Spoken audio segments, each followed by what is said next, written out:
it is illegal for any judge to dismiss a case with prejudice and go back 4 years later and retry that same very case. In law, it's called res judicata. That is not supposed to happen. And what makes this case more severe is the fact that that judge relitigate the case in order to commit criminal activity before the court. So what he did was basically retry the case and have convened what's called a kangaroo trial. And at that kangaroo trial was when he basically made a fraudulent criminal court order and award those funds in the court register over $128,000 to those conspirators. But as I said, those funds are more than $128,000 because interest over the period of 4 years will make those funds maybe $150,000 or in excess of $150,000. And then don't forget the $6 million in wrongful liability lawsuit which my family filed, and the perpetrator conspired with Judge Darden to also get rid of those that claim. So we're talking about funds in excess of $6 million. And one other thing, you talked about the lady judge. Say who she was again and what city, state, or court she was. Her name is Judge Downs, Doris Downs, and she is the chief judge of the Fulton County Superior Court. And the judge in which succeeded her that continues the criminal activity of Judge Downs is Judge Christopher Bashar, B-R-A-S-H-E-R, Judge Christopher Bashar. The clerks, I think this is important, the clerk of the appellate court is Clerk William Martin III. The clerk of the state court, Cobb County, is Clerk Diane Webb. The conspirators of Regions Mortgage is Everhome Mortgage Company. And I also wanted to state that as a result of these profound injustices, I was forced once again to file another appeal regarding to the funds that was fraudulently distributed in order to stop Judge Darden from giving away those funds. And what's made that so profound is that we are just finishing the appellate process, and as I've explained, the stress and criminal activity that was placed on my family.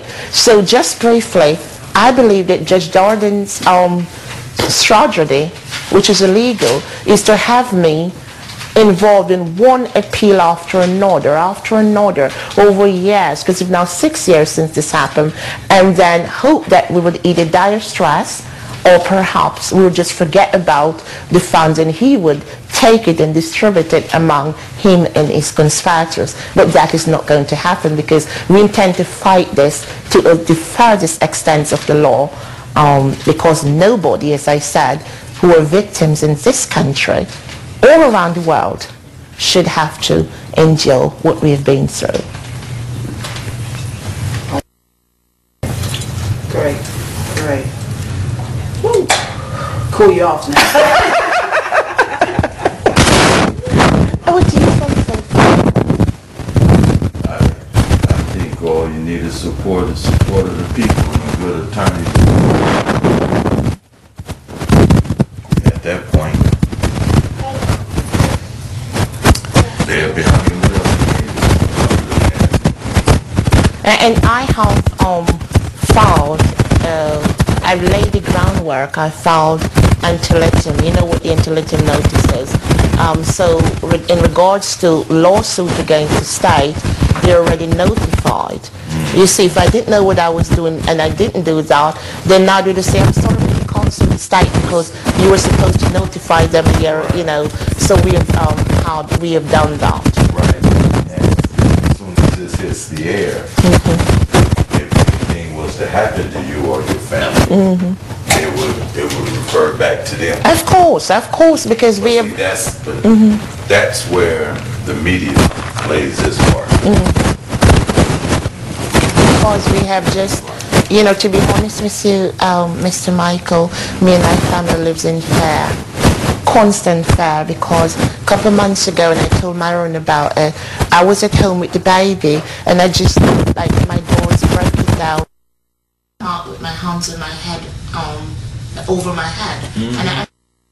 And so when I call 911, they conspire with 911. This is dangerous, because 911 is supposed to protect you and call somebody for you. 911 say, ma'am, you need to go open the door. And even ask for a supervisor.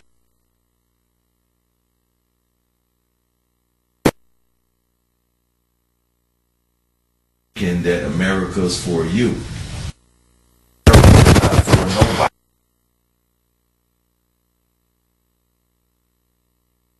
Is more worse.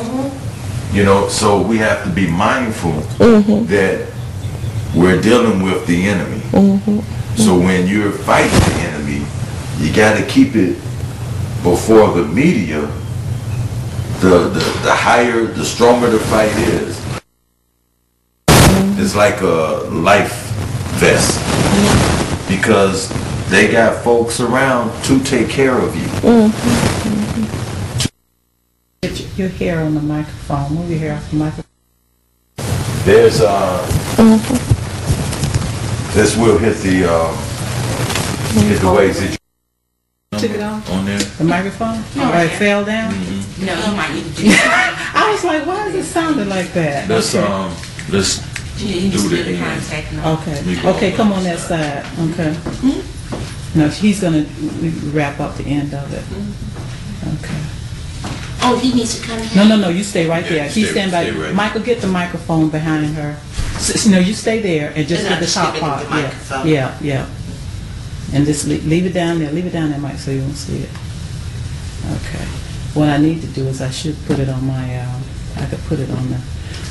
We're gonna get a hand point, on point, the box with your microphone. Yeah, I got two of them. You got two? We need to get one, because I got the microphone and I got the handheld. Good. So all we need to do is just get one with I got that. two of those at home. You can put out. All right, let me see. On point on the Count. 1, 2, 3, 4, 7, 8, 9, 10. Uno, dos, tres. You know the rest?